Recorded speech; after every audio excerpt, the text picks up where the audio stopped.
This story happened to me last summer. I'm a 20-year-old guy and in my junior year of college. I was just relaxing on my phone in bed one night, a little bit past 1 a.m. I was right about to go to sleep when I saw the Snapchat notification on the top of my screen that a girl named Caitlin Smith had added me. Her name sounded sort of familiar to me, but I couldn't say that I knew who she was, so I went to the app and added her back. Then I went to Instagram and looked up her name to see if I recognized her.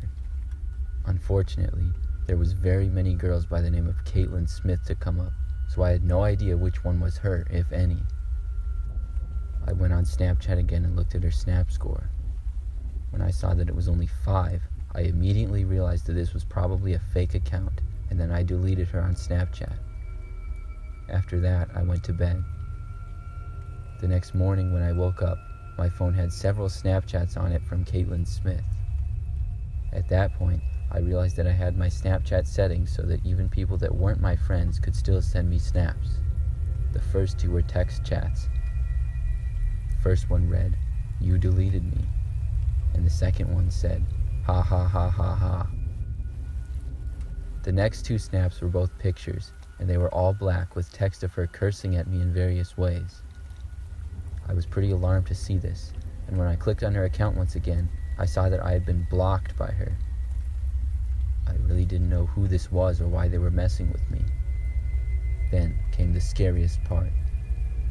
When I opened up my blinds in my bedroom window that morning, it revealed a sticky note that was stuck to it from the outside. I had to go outside to retrieve it to see what was written on it, and when I read it, it said, "Watch yourself." I remembered after that my Snapchat location was always on, and even though I had deleted the Caitlin user, we had still been friends for a good 10 minutes, which was more than enough time for her to screenshot my place on the map. I ended up texting all of my friends asking them if this was a joke, but to this day they all seriously deny it, and I really don't think it was any of them. Nothing happened again, but I have since made sure that my location is always off.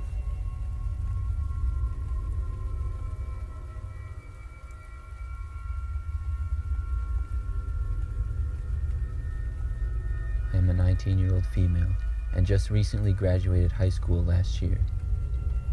This was by far the scariest thing to ever happen to me in my life. It all started midway through my senior year.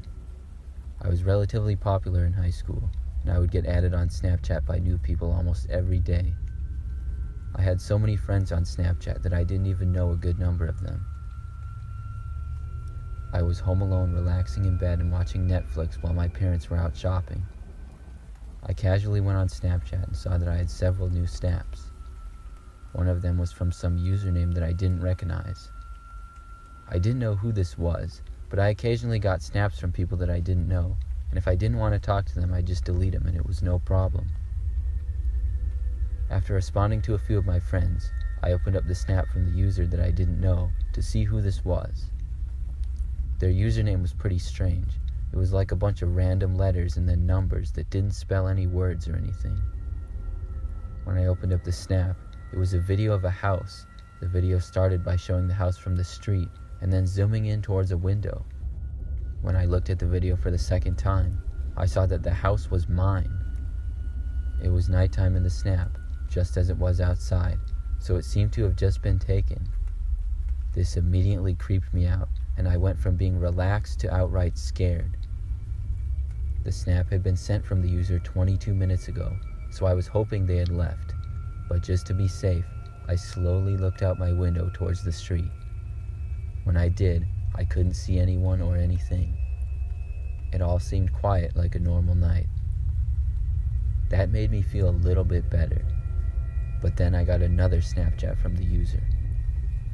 With my hands shaking, I went to Snapchat and opened it up to see. It was another video. This time, it showed the inside of a basement, which I immediately recognized to be mine. We had an unfinished basement that had dim lighting, and I recognized the light fixture to be ours. I quickly ran to my door and locked it. Then I quietly listened next to my door for any noises as I dialed 911 on my phone. I whispered into the phone as the operator answered, and I explained to them what was going on. I then went into my closet and hid. I was told the police would arrive in 10 to 15 minutes. That was not what I wanted to hear at all, because it seemed like such a long time. The first 5 minutes went by, and they felt like an hour, but I didn't hear any noises or anything. Then I got another Snapchat from the user. I didn't care, and I wasn't going to open it because I knew it would only make me scared. But then I started to get more and more snaps from the person, and they were blowing up my phone. After that, they tried calling me. I stuffed my phone into some of my clothes and just waited for the police to arrive. A couple of minutes went by until I heard the terrifying sound of my bedroom doorknob being turned. I was glad I had locked the door, but I didn't know if whoever this was would be able to break it down or not. Just as I was thinking this, I heard one extremely loud bang from the door, and at the same time I heard this, I heard the sound of sirens off in the distance. There was not another bang, and instead, I heard the noise of someone running away. I stayed hiding in the closet until the police arrived, and when they did, the man had run away. I was just grateful to be alive and well.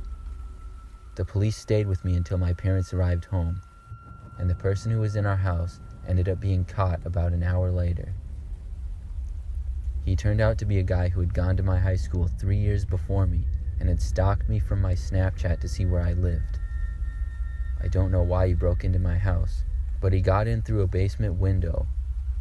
I figured I didn't hear it because I had my headphones in when I was watching Netflix. I later got the courage to look at the final snaps he sent me, and they were chilling. The first one was a video of my bedroom door with him approaching. Then, there was a picture of my door with the words "Come out" in all caps. And finally, he sent a picture of his face with an extremely creepy smile.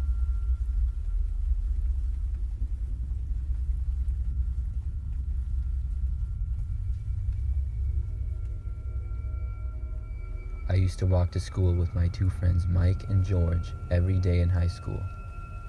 We lived on the same street and only about 10 minutes from school, so it was nice. One day, we stopped at George's house to see a new car that his dad had gotten. We ended up losing track of time a little bit while doing so, and we all realized that we were going to be late. Because of this, we all decided to run the whole way to school. We were athletic kids, so we ended up making it to our classes on time. But after our first classes of the day, George told us that he had lost his phone. He said it must have fallen out of his pocket while we were all running, and on our way home that day, we retraced all of our steps. We weren't able to find the phone, however, so Mike called George's phone, but there was no answer. We waited some time and then called again, but this time the call got declined after 2 rings. This meant that we knew somebody had the phone and didn't want to answer us. This made George mad, but he then told us how he always had his location on in Snapchat, and we got excited that maybe we would be able to locate his phone this way. We looked on Snapchat, and sure enough his location was still on. We saw that his phone had been on a street about 10 minutes ago, and George's Bitmoji was in a car, meaning whoever had his phone was driving. We needed them to log into Snapchat again to see where the location would update to, so I decided to send a snap to the person saying, "Hey, I think you have my friend's phone. He lost it earlier today and we just want to get it back." A short time later, the snap I sent was opened, but nobody replied. This was concerning. However, we looked again at the snap map, and we were happy to see that the location was still on. But we saw that George's phone appeared to be in the middle of a woods.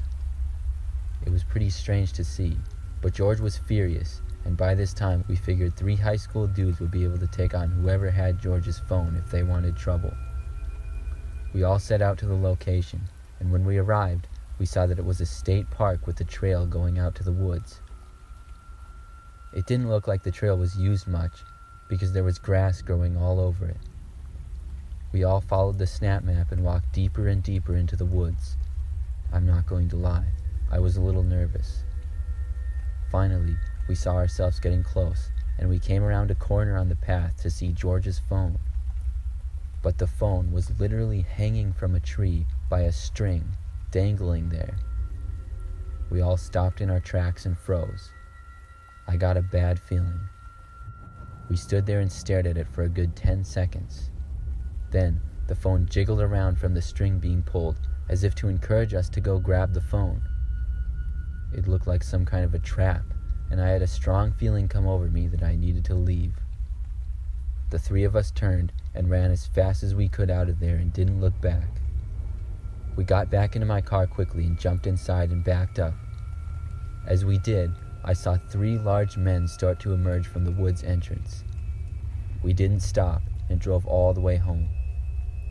George immediately disabled everything on his phone and reported it as stolen. He was able to get a new phone the next day. I don't know what would have happened to us if we had attempted to get the phone there in the woods, but I'm glad that we didn't.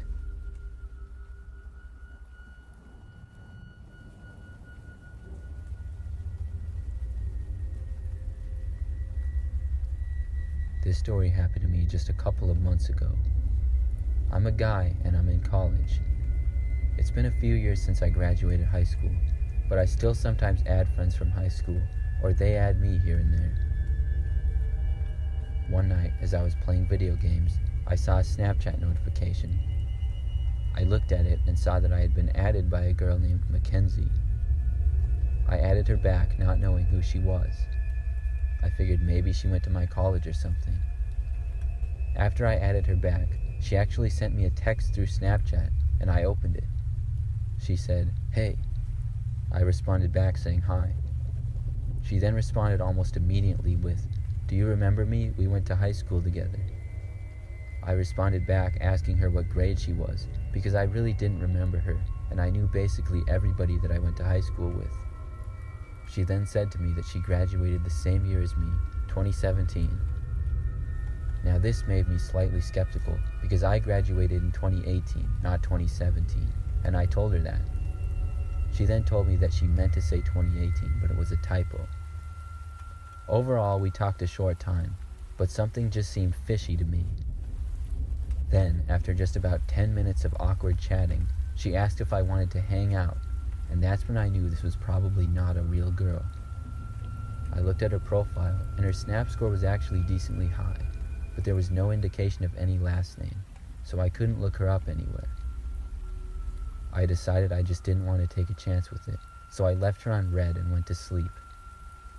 The next day, I had forgotten all about it and went throughout my day, doing all the normal things I would do on a Saturday, such as mowing the lawn and playing more video games. Sometime in the afternoon, I got another Snap from the girl. I opened it up and saw a picture of me mowing the lawn, taken from inside a car that was driving down my street.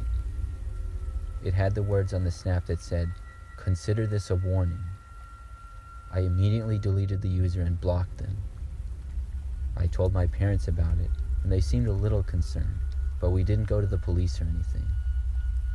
Over the next few days, I was sort of scared, but nothing else happened at all. I just don't know why this person was messing with me, but I'm glad it's over.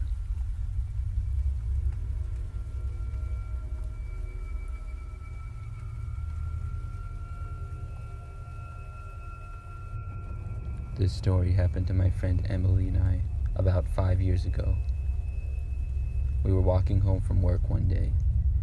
We worked together and also lived on the same street, so we would walk home together all the time. On this night, it was really nice out, so we stopped at a park. We went to the edge of it and sat on the park bench and had some food that we had taken from work. It was relaxing, and Emily took a photo of us together and posted it on her Snapchat story. We stayed there for about 10 more minutes and were really in no hurry to leave. Emily was looking at her story again to see the people that viewed it, which is something she would always do. Then she said, "That's strange." She said that a guy named Brian, who was not on her friends list, had viewed her story. She said she didn't know who this guy was. I grabbed her phone and looked at it. I saw that she had made her story public so that everybody on their Snap map could see it if they clicked on our location in the park. I turned off that setting for her because I figured it was dangerous to have it on. We got up and left after that to walk the rest of the way home. As we walked down the path through the rest of the park, we noticed a man start to walk behind us. He looked to be about 40 and wore sunglasses and a black sweater. I hadn't seen him at all when we had been in the park, but I figured this had to just be a coincidence. But the man kept following us as we walked. I got a little bit concerned, because the area of our walk home was headed into a more secluded area where there wasn't as much people around. We decided to walk faster, but when we did, the man seemed to speed up as well. We had about 10 more minutes to make it home, and we thought we were just being paranoid, but we were seriously scared at this point. Then, out of nowhere, the man started full-on sprinting towards us. The both of us turned and ran off the path into a slightly wooded area, and the man did as well. It went up as a hill, and we ran all the way up the hill until it got to a quiet sidewalk, where we thankfully saw a guy walking his 2 dogs. We approached the man and his dogs, and the man who was chasing us stopped and ended up running in the other direction. We told the man with the dogs we thought we were being chased, and he watched out for us as we walked a couple of blocks away. Then we walked all the way back home. We made it back all right, but we're very careful. It was a very bizarre thing, and it had to be the guy that saw Emily's story. We're convinced of that.